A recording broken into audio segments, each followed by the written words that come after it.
શ્રી ગણેશાય નમઃ. ઓમ શ્રી પરમાત્મને નમઃ. આજે આપણે સાંભળીએ શ્રીમદ ભગવદ્ ગીતાજીનો 10મો અધ્યાય.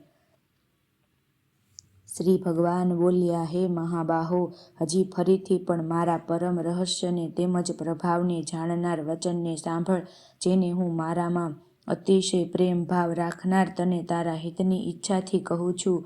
હે અર્જુન, મારી ઉત્પત્તિને એટલે કે અવતાર ધારણ કરવાની અલૌકિક લીલાને નથી દેવતાઓ જાણતા કે નથી તો મહર્ષિઓ પણ જાણતા, કેમ કે હું સર્વે રીતે દેવતાઓનું અને મહર્ષિઓનું પણ આદિ કારણ છું, જે મને અજન્મા કે વાસ્તવમાં જન્મ વિનાનો અનાદિ અને સર્વ લોકોનો મહાન ઈશ્વર તત્વથી જાણે છે.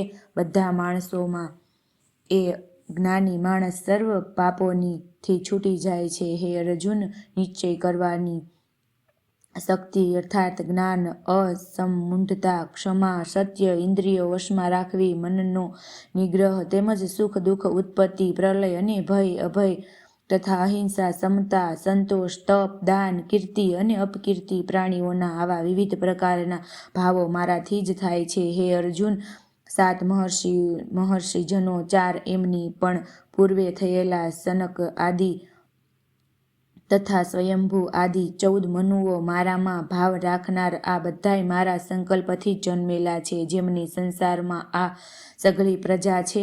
જે માણસ મારી આ પરમ ઐશ્વર્ય સ્વરૂપ વિભૂતિ અને યોગ શક્તિને તત્વથી જાણે છે, એ નિશ્ચળ ભક્તિ યોગથી યુક્ત થઈ જાય છે. એમાં લેશ માત્ર પણ સંશય નથી. હું વાસુદેવ જ આખા જગતની ઉત્પત્તિનું કારણ છું અને મારાથી જ સમગ્ર જગત ચેષ્ટા કરે છે.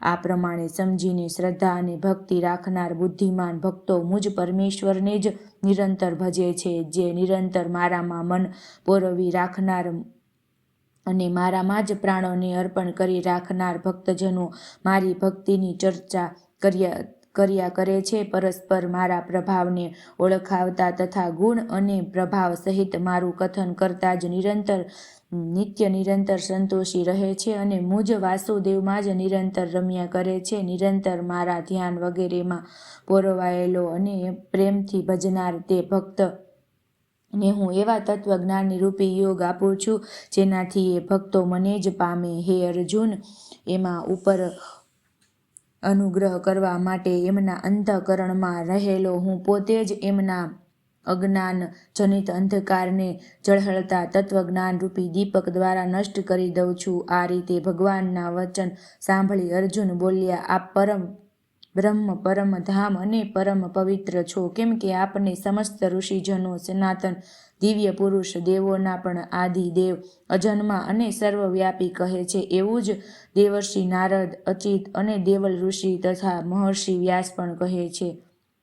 અને વળી આપ પોતે પણ મને એમ જ કહો છો. હે કેશવ, જે કંઈ પણ મને આપ કહી રહ્યા છો એ સઘળું હું સત્ય માનું છું. હે ભગવાન, આપના લીલામય સ્વરૂપને નથી તો દાનવો જાણતા અને નથી તો દેવતા પણ જાણતા. હે સઘળા ભૂતોના સર્જનહાર, હે સઘળા ભૂતોના ઈશ્વર, હે દેવોના દેવ, હે જગતના સ્વામી, હે પુરુષોત્તમ, આપ પોતે જ પોતાના વડે પોતાને જાણો છો. માટે હે ભગવાન, આપ જ પોતાની એ દિવ્ય વિભૂતિઓને સંપૂર્ણપણે કહેવા સમર્થ છો. જે વિભૂતિઓ દ્વારા આપ આ સકળ લોકને વ્યાપીને રહેલા છો. હે યોગેશ્વર, હું કયા પ્રકારે નિરંતર ચિંતન કરતો આપને જાણી શકું? અને હે ભગવાન, આપ કયા કયા ભાવોમાં મારા વડે ચિંતન કરવા યોગ્ય છો? હે જનાર્દન, પોતાની યોગ શક્તિ અને વિભૂતિને હજી પણ વિસ્તારથી કહો, કેમ કે આપના અમૃત જેવા વચનોને સાંભળતા મને તૃપ્તિ થતી નથી. મારી સાંભળવાની ઉત્કંઠા હજીએ વધતી જાય છે. આ રીતે અર્જુને પૂછવાથી શ્રી ભગવાન બોલ્યા, હે કુરુશ્રેષ્ઠ, હવે હું જે મારી દિવ્ય વિભૂતિઓ છે એમને તારા માટે મુખ્ય રૂપે કહીશ, કેમ કે વિસ્તારનો અંત નથી. હે નિંદ્રાને જીતનારા અર્જુન, હું સઘળા ભૂતોના હૃદયમાં રહેલો સૌનો આત્મા છું તથા સર્વે ભૂતોનો આદિ, મધ્ય અને અંત પણ હું જ છું. હે અર્જુન, હું અદિતિના 12 પુત્રોમાં વિષ્ણુ અને જ્યોતિઓમાં અશુમાલી સૂર્ય છું તથા 49 વાસુદેવોનું તેજ તેમજ નક્ષત્રોનો અધિપતિ ચંદ્રમાં છું. હું વેદોમાં સામવેદ છું. દેવોમાં ઇન્દ્ર છું. ઇન્દ્રિયોમાં મન છું અને પ્રાણીઓની ચેતના એટલે કે જીવન શક્તિ છું. હું 11 રુદ્રોમાં શંકર છું. યક્ષ રાક્ષસોમાં ધનનો સ્વામી કુબેર છું. હું 8 વસુઓમાં અગ્નિ છું અને શિખરોવાળા પર્વતોમાં મેરુ પર્વત છું. પુરોહિતોમાં મુખ્ય બૃહસ્પતિ તું મને જ જાણ. હે પાર્થ, હું સેનાપતિઓમાં સ્કંદ અને જળાશયોમાં સમુદ્ર છું. હે અર્જુન, હું મહર્ષિઓમાં ભૃગુ અને અર્થબોધક શબ્દોમાં એક અક્ષર એટલે કે ઓમકાર હું જ છું. સર્વે પ્રકારના યજ્ઞોમાં જપ યજ્ઞ અને સ્થાવરોમાં હિમાલય હું જ છું. હું સઘળા વૃક્ષોમાં પીપળાનું વૃક્ષ છું. દેવર્ષિઓમાં નારદ મુનિ, ગંધર્વોમાં ચિત્રરથ અને સિદ્ધોમાં કપિલ મુનિ છું. હે અર્જુન, અશ્વોમાં અમૃતની સાથે ઉદ્ભવેલો ઉચ્ચશ્રવા નામનો અશ્વ, ગજેન્દ્રોમાં એરાવત નામનો હાથી અને મનુષ્યોમાં રાજા તું મને જ જાણ. હે અર્જુન, હું શસ્ત્રોમાં વ્રજ અને ગાયોમાં કામધેનુ છું. શાસ્ત્રોક્ત પ્રકારે સંતાનની ઉત્પત્તિનો જે હેતુ છે એ કામદેવ હું જ છું અને સર્પોમાં સર્પરાજ વાસુકી હું જ છું.